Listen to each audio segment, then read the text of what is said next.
여러분 요즘 미스터 트롯이라고 하는 그런 프로그램 때문에 우리 어른들 사이에도 노래가 유행이 되고 있어요.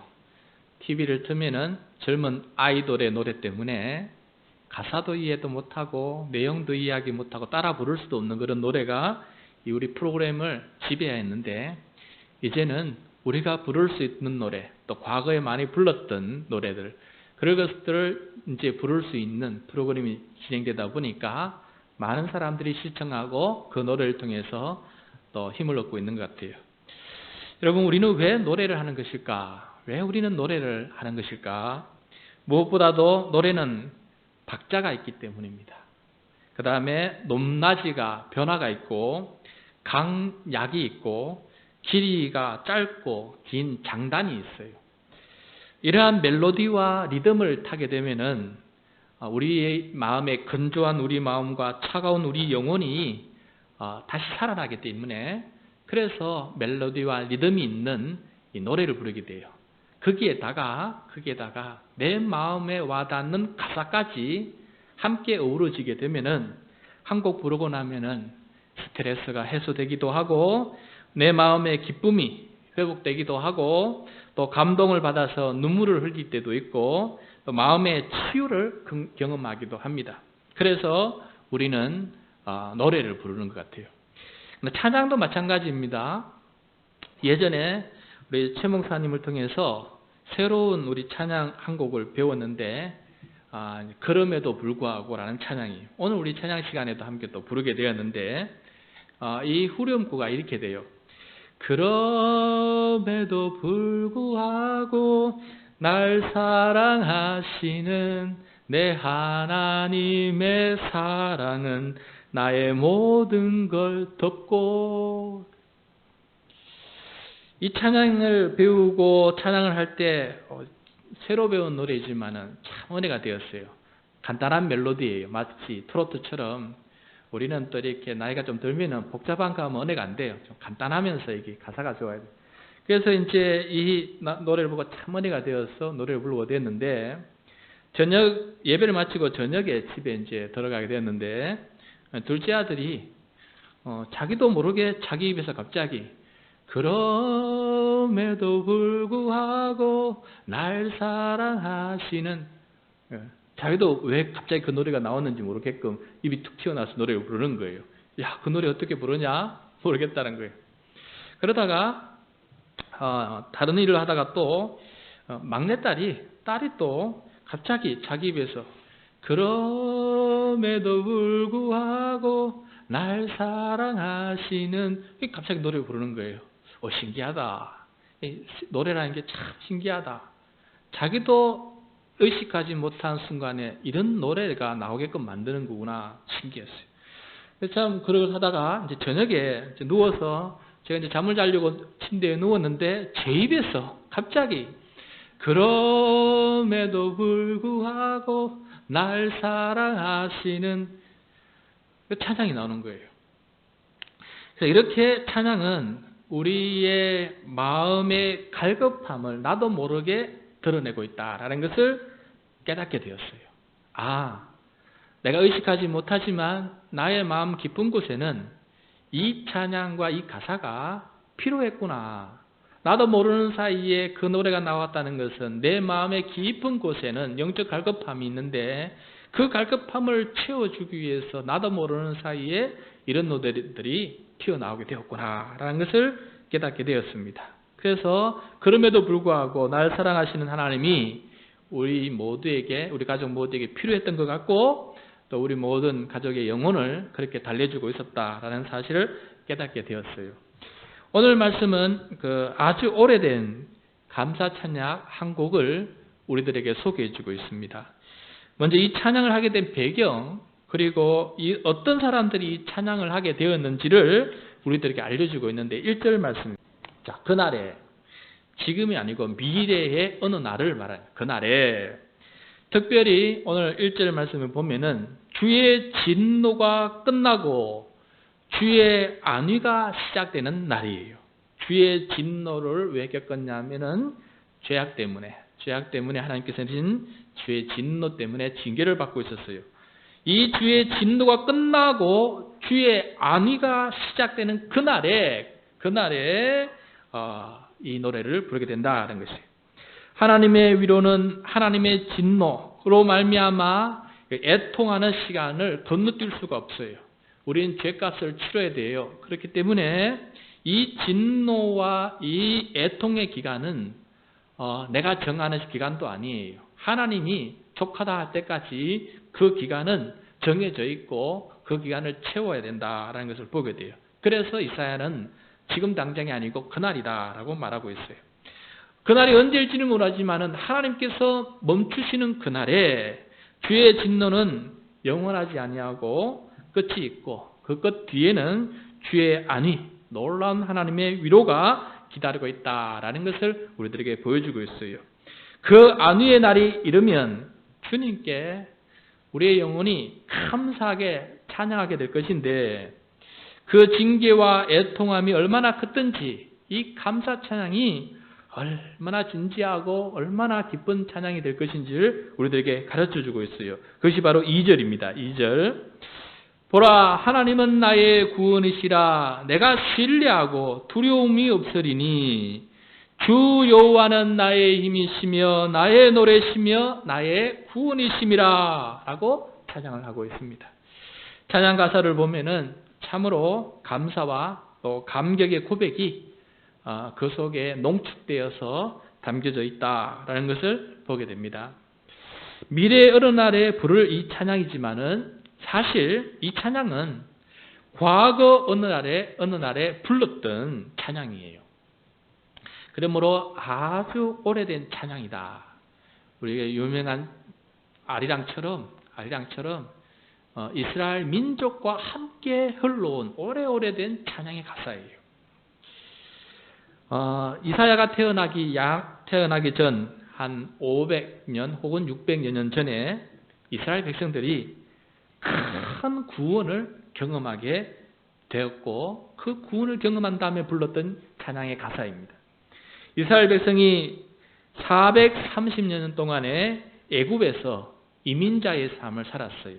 외국인 근로자로서 430년을 살았어요. 마지막에는 강제 노동 노예로 탄식하면서 그곳에서 살고 있었습니다. 긴 애통의 기간이죠. 430년이면 얼마나 긴 시간입니까? 그런데 그 긴 애통의 시간이 끝나는 어느 날 하나님께서는 모세를 불러서 애통하는 이 노예들을 해방시켜 주셨어요. 애굽을 떠날 수 있게끔 해주신 겁니다. 그래서 그들은 탈출과 해방을 경험하면서 그 애굽 땅을 나오게 되었는데 얼마 되지 않아서 홍해를 앞두고 있었어요. 홍해 바다를 앞두게 됩니다. 그런데 그 뒤에는 애굽의 군대가 쫓아오고 있었어요. 내일이면 도착할 시간이 되었습니다. 이제 그들에게는 하나님에 대한 신뢰가 아니라 두려움이 그들을 휘어잡게 되었어요. 신뢰가 아니라 두려움. 여러분, 우리가 두려워한 이유는 간단해요. 성경에는 아주 간단하게 말하고 있어요. 하나님을 신뢰하지 않기 때문에 두려워하는 거예요. 그래서 내가 두려움이 있다라는 뜻은 내가 지금 하나님을 온전히 신뢰하지 못하구나 하는 반증이에요. 자, 그들은 두려움에 빠졌어요.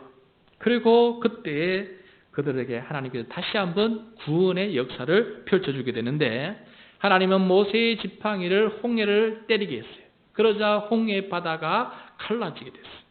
그리고 이스라엘 백성은 마치 마른 땅을 건너듯이 그 홍해를 건너가게 되었고 뒤따르던 군대는 애굽의 군대는 그 홍해가 다시 합쳐지면서 그 바다 속에 빠져서 전몰을 하게 된 것입니다. 그때 죽음에서 다시 살아난 그 이스라엘 백성들은 이 엄청난 하나님의 능력, 이 하나님의 구원의 힘을 경험하고 난 다음에 그들이 얼마나 감사했는지 기쁨의 찬양을 부르게 되었어요. 그 찬양이 어디에 있느냐? 출애굽기 15장 1절과 2절에 나와 있는데 화면을 보시면서 여러분 보시겠습니다. 이때 모세와 이스라엘 자손이 이 노래로 여호와께 노래하니 일러서되 내가 여호와를 찬송하리니 그는 높고 영화로우심이요 말과 그 탄자를 자, 말과 그 탄 자리라는 것은 애굽의 군사들을 말해요. 애굽의 말과 그 군사들을 바다에 던지셨음이로다. 자, 이것이 찬양하는 이유예요. 그 다음에 어떻게 하나님을 찬양하냐 2절입니다. 여호와는 나의 힘이요 노래이시며 나의 구원이시로다. 그런 나의 하나님이시니 내가 그를 찬송할 것이요 내 아버지 하나님이시니 내가 그를 높이리로다. 하나님의 힘, 능력의 하나님을 경험하고 구원의 기쁨을 노래하지 않을 수가 없었어요. 그래서 출애굽하고 홍해를 건넌 이 백성들은 여호와는 나의 힘이시요 나의 노래시요 나의 구원이시요 라면서 찬양을 부르게 되었는데 바로 이 찬양 가사가 오늘 우리가 읽은 이사야서 12장 2절에 나오는 찬양이에요. 그러니까 민족과 더불어서 한 민족이 시작되는 그 오랜 세월 흘러내려온 감사 찬양이었다. 이사야는 과거에 불렀던 감격적인 구원의 이 감사 찬양을 미래의 그날에도 이 감격적인 찬양을 부르게 될 것이다 라고 백성들에게 지금 선포하고 있는 것입니다. 성도 여러분, 우리도 여호와는 나의 힘이시요 여호와는 나의 노래시요 여호와는 나의 구원이시다 하는 이 기쁨의 찬양을 과거에도 또 현재에도 또 미래에도 자주 부를 수 있는 우리 모두가 되시기를 축복합니다. 이사야는 이 감사 찬양의 앞과 뒤에 가사를 더 추가하고 있는데 특별히 뒤따라오는 구절이 참 중요해요. 왜냐하면 이 또한 오래된 찬양이기 때문에 그래요. 앞에는 아리랑이었다면은 뒤에는 뭐라 할까요? 두만강이라 할 거예요. 그러면처럼 이 백성이 오랫동안 불렀던 찬양이 바로 3절입니다. 그러므로 너희가 기쁨으로 구원의 우물들에서 물을 기르리로다. 자, 이사야는 이스라엘 백성들이 메마른 광야에서 기적적으로 물을 공급받는 사실을 염두에 두고 이 가사를 추가했을 것이 분명합니다.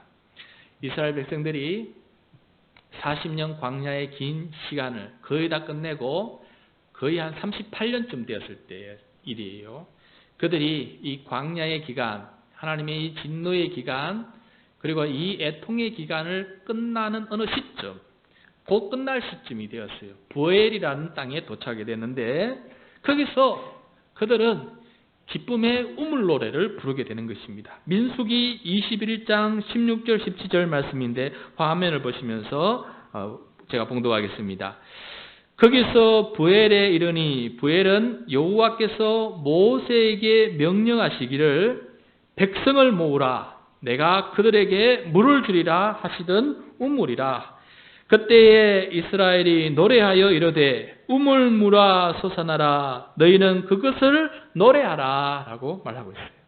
우물의 노래, 얼마나 이것이 좋았던지 이 우물의 노래. 메마른 광야에서 우물을 파는데 우물물이 솟아나고 있는 거예요.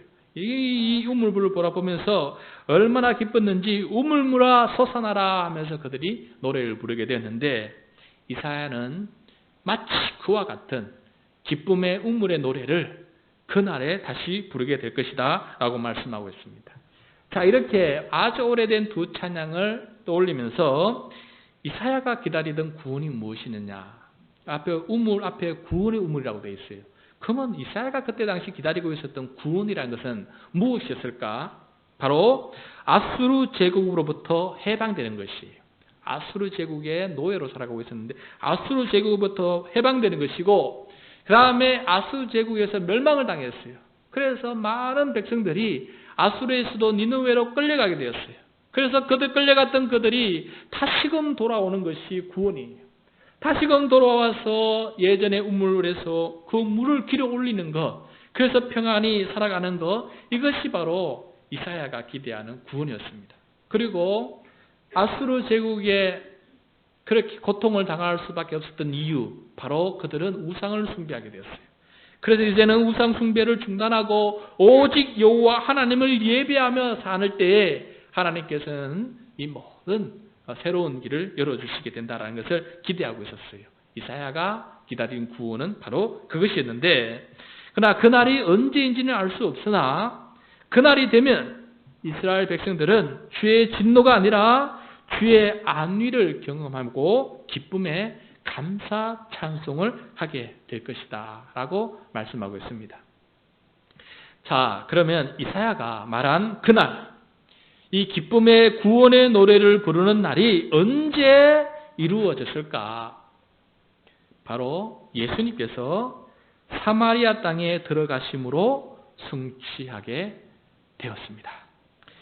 이사야 선지자가 활동할 때 사마리아를 포함해서 북이스라엘은 남유다와 갈랐었어요. 그래서 북이스라엘 백성들은 이제는 예배를 드려야 되는데 성전이 남유다 예루살렘 성 안에 있다 보니까 이 예루살렘 성에 갈 수가 없는 거예요. 나라가 분열되었다 보니까. 그래서 북쪽 사마리아에 새로운 예배 성전 하나 만들어 놓고 예배를 드리게 되었어요. 그런데 이것은 하나님께서 말씀하신 예배당도 아니고 하나님께서 허락하신 거룩한 예배 장소도 아니었기 때문에 그곳에서 예배를 드리지만은 마음속에는 온전한 예배가 아니다라는 것이 늘 마음 한구석에 자리 잡고 있었어요. 그러나 예배를 드려도 한구석에는 이거는 온전한 예배가 아니었구나 하는 그런 마음이 이 북이스라엘 사람들에게는 늘 가슴속에 이렇게 엉어려져 있었던 것이죠. 게다가 이 북이스라엘이 아수르 제국에서 멸망됐어요. 나중에 남유다는 바벨론에서 멸망되지만은 먼저 북이스라엘이 아수르 제국에서 멸망당하고 아수르 제국은 어떤 정책을 폈냐면은 한 민족을 만들기 위해서 그 넓은 제국을 한 민족을 만들기 위해서 종족 간에 혼합을 시키는 거예요.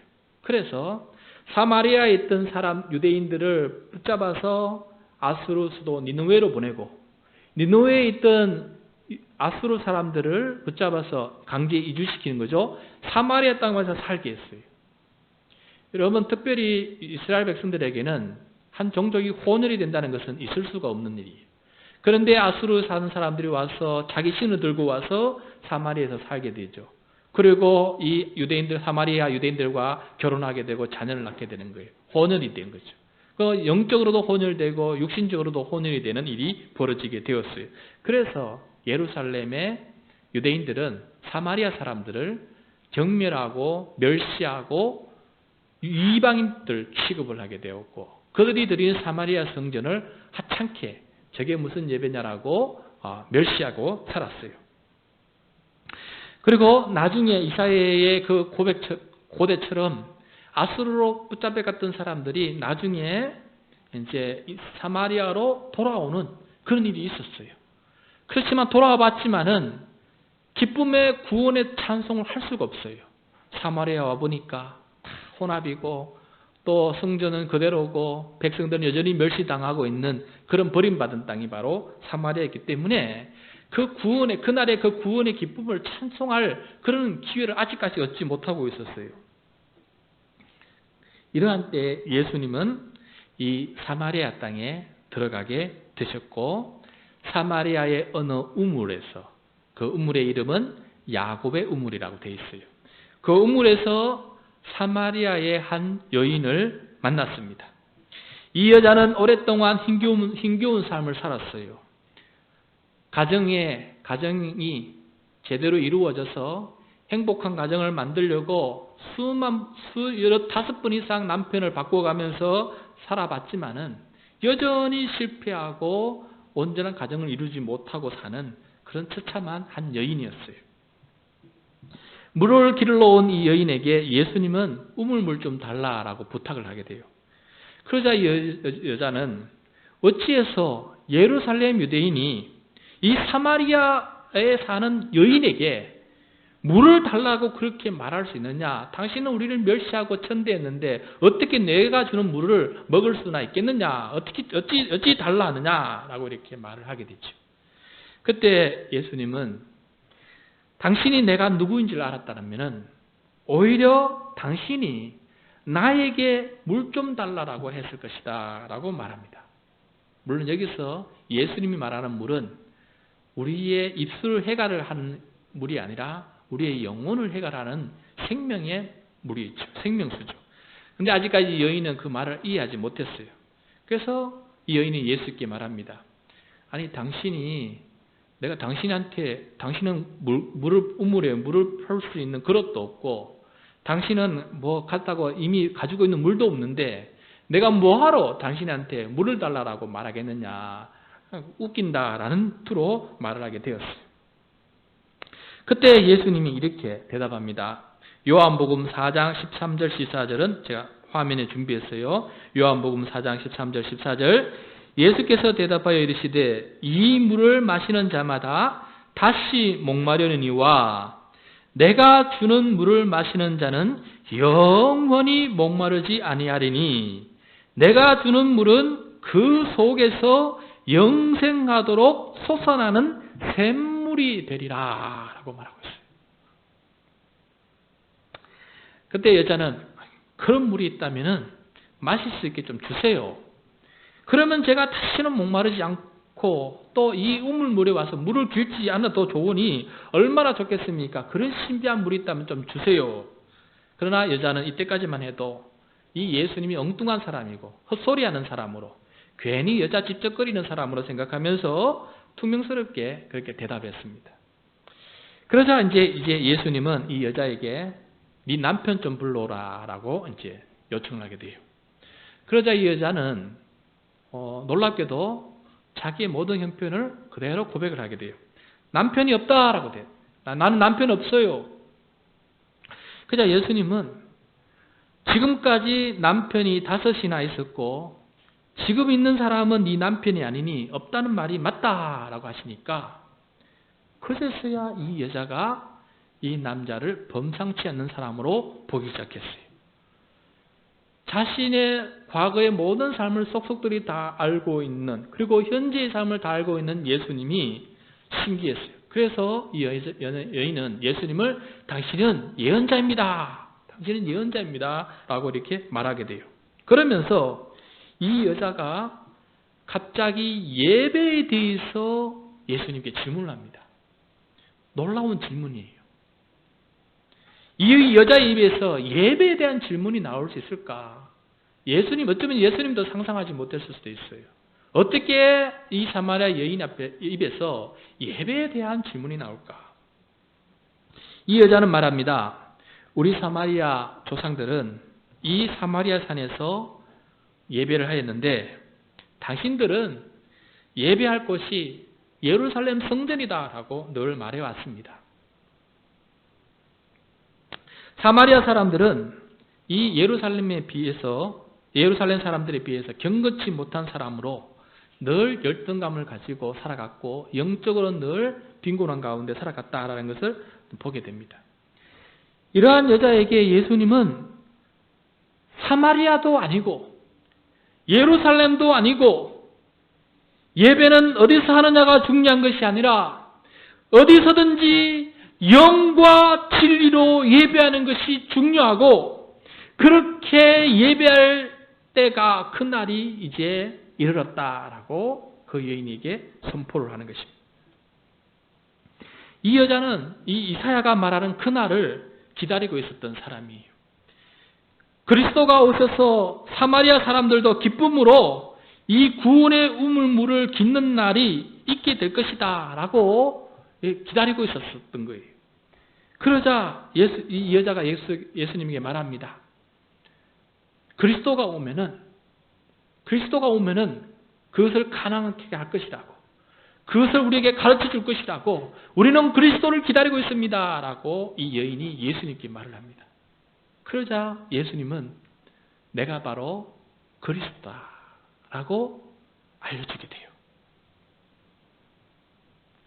예수님은 이 사마리아 여인에게 바로 이제는 하나님의 구원, 그 기쁨에 기다렸던 그 기쁨의 그 날이 이제 시작이 되었다라는 것을 예수님을 통해서 깨닫게 된 것입니다.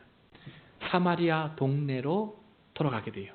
자기가 들고 온 물뚱이를 버려두고 얼마나 기뻤는지 물뚱이를 버려두고 동네로 돌아가서 사람들에게 외치기 시작했습니다. 사람들이여, 우리가 기다렸던 그리스도가 오셨습니다. 그 그리스도를 내가 만나게 되었습니다. 그리스도가 이제는 우리에게 영생하는 생명수를 주게 되었고, 이제는 우리가 이 사마리아의 성전에서 예배드리는 것도 하나님께서 기뻐하시는 그런 시대가 오게 되었다라는 것을 사람들에게 외치게 되었습니다. 그래서 사람들이 이 우물 곁으로 모이기 시작했어요. 그리고 그들에게 예수님은 그날을 선포하고 그들에게 구원을 선포하고 그들도 하나님의 백성명을 선포하고 회개하는 모든 이들에게 성령의 선물을 선포하면서 이제는 영과 진리로 예배하는 자가 되었다라는 것을 그들에게 알려주게 된 것입니다. 예수님 앞에서 사마리아 사람들은 바로 기쁨의 노래, 구원의 노래를 부를 수 있게 되었습니다. 예수님은 그리스도시요, 예수님은 나의 힘이시요, 예수님은 나의 노래이시요, 예수님은 나의 구원이시라. 이사야가 그렇게 오랫동안 기다렸던 그 구원의 노래를 우물 곁에서, 그 구원의 우물 곁에서 영생의 우물을 마시면서 그들은 그 날을 왔음을 경축하면서 기쁨의 찬양을 부르게 되었던 것입니다. 이제 사마리아 사람들은 자기 죄와 조상의 죄로 주의 진노 아래 살고 있던 것이 있었는데, 이제 예수님을 통해서 그들은 주의 안위와 주의 위로를 얻게 되었습니다. 그리고 감사의 기쁜 찬양을 부를 수 있게 된 것이지요. 사랑하는 성도 여러분, 사마리아 여인처럼 우리들도 예수 그리스도를 진정으로 만날 때 하나님의 안위를 경험하게 되고, 또 우리의 영혼은 기쁨의 감사 찬송을 부를 수 있다라는 것을 우리들에게 가르쳐주고 있습니다. 사마리아 여인은 당장에 그 가정의 문제가 해결되지 않았는데도 기쁨의 노래를 부르지 않았습니까? 당장 사마리아 사람들이 예루살렘 유대인들로부터 받던 모욕과 멸시가 중단되지 않았음에도 불구하고 예수님 때문에 그들은 감사의 찬양을 부를 수 있게 되지 않았습니까? 그들이 늘 예배하던 사마리아 성전이 예루살렘 성전처럼 거룩한 예배 처소로 공식적으로 인정받지도 않았지만은 이제는 누구든지 영과 진리로 예배할 수 있다라는 예수님의 말씀 때문에 그들은 기뻐 구원의 노래를 부르지 않았습니까? 사마리아 사람들이 오랫동안 겪고 있었던 이 하나님의 이 진노가 그쳐지게 된 것이 더 중요했습니다. 누구를 통해서? 예수 그리스도를 만남을 통해서 이제 그들이 위로를 받기 시작했다는 것이 너무너무 귀중한 그러한 영적인 진리입니다. 사마리아 이 여인은 제대로 기다리고 있었어요. 그리스도를 기다렸다는 것이기 때문에 그렇습니다. 만약에 그가 사건을 기다리고 어떤 주변적인 것을 기다렸다면은 예수님을 만나도 그는 기쁨의 구원의 찬양을 부를 수 없었을 것이에요.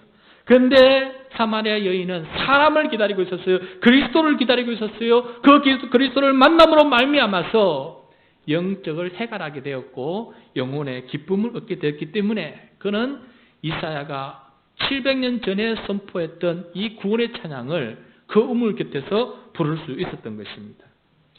여러분, 오늘 이 예배를 통해서 우리는 구원의 우물에서 물을 깃고 영원한 생명을 마시며 감사의 찬양으로 우리의 영혼이 기뻐하는 이 시간이다라는 사실을 여러분 결코 잊어버리지 마시기를 바랍니다. 이것이 바로 예수 그리스도를 만난 사람의 기쁨이에요. 나의 힘이시요 나의 노래시요 나의 구원 되시는 예수님이 나에게 안위를 주시고 위로를 주시기 때문에 우리 영혼은 기쁨의 감사 찬송을 부를 수 있게 된 것입니다. 이 예배를 통해서 우리 영혼이 기쁨의 감사 찬양을 부르는 이 시간을 충분히 누리시는 저와 여러분이 되시기를 축복합니다.